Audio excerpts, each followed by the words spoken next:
салом алейкум дӯстон, номам Фарҳод. имрӯз кӯтоҳ оиди ҳолатое ки банкомат маблағро баргашта мегирад суҳбат мекунем. мутахассисони соҳаи бонкиёнро диспут меноманд ва диспут дар раванди худ ду намуд мешавад. якум, ҳангоми гирифтани пули нақд аз банкомат шумо ба ёнкоре машғул мешаведу муддати 15 сония банкомат маблағро бозпас мегирад. 15 сония барои бехатарӣ муқаррар шудагӣ аст. дар ин ҳолат шумо дарҳол ба рақамҳои кӯтоҳи 900 занг зада ё тариқи паёми шахсӣ ба бонк муроҷиат кунед. ҳангоми қабули муроҷиати шумо аз тарафи бонк ба шумо смс паёмак равон карда мешавад ки дар он қайд шудааст дархости шумо қабул шуд ва баррасӣ шуда истодааст.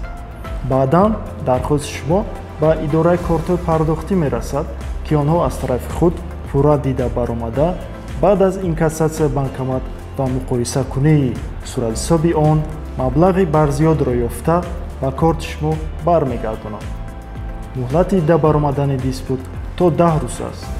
дуюм ҳолат, ҳангоми гирифтани пули нақд аз банкомат барқ хомӯш мешаваду банкомат аз кор мемонад.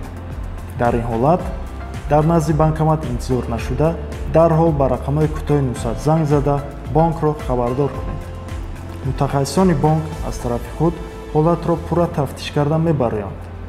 муҳлати дида баромадани диспут то 10 рӯз аст. дӯстон, ҳангоми ба миён омадани ҳолати диспутӣ хавотир набошед, роҳи ҳалаш ҳаст, зеро мутахассисони бонк аз тарафи худ кӯшиш мекунанд зудтар дида бароянд. аз тарафи худ тавсия медиҳем ҳангоми гирифтани пули нақд дар назди банкомат ба ёнкоре машғул нашаведу маблағатонро зудтар гиред. ташаккур.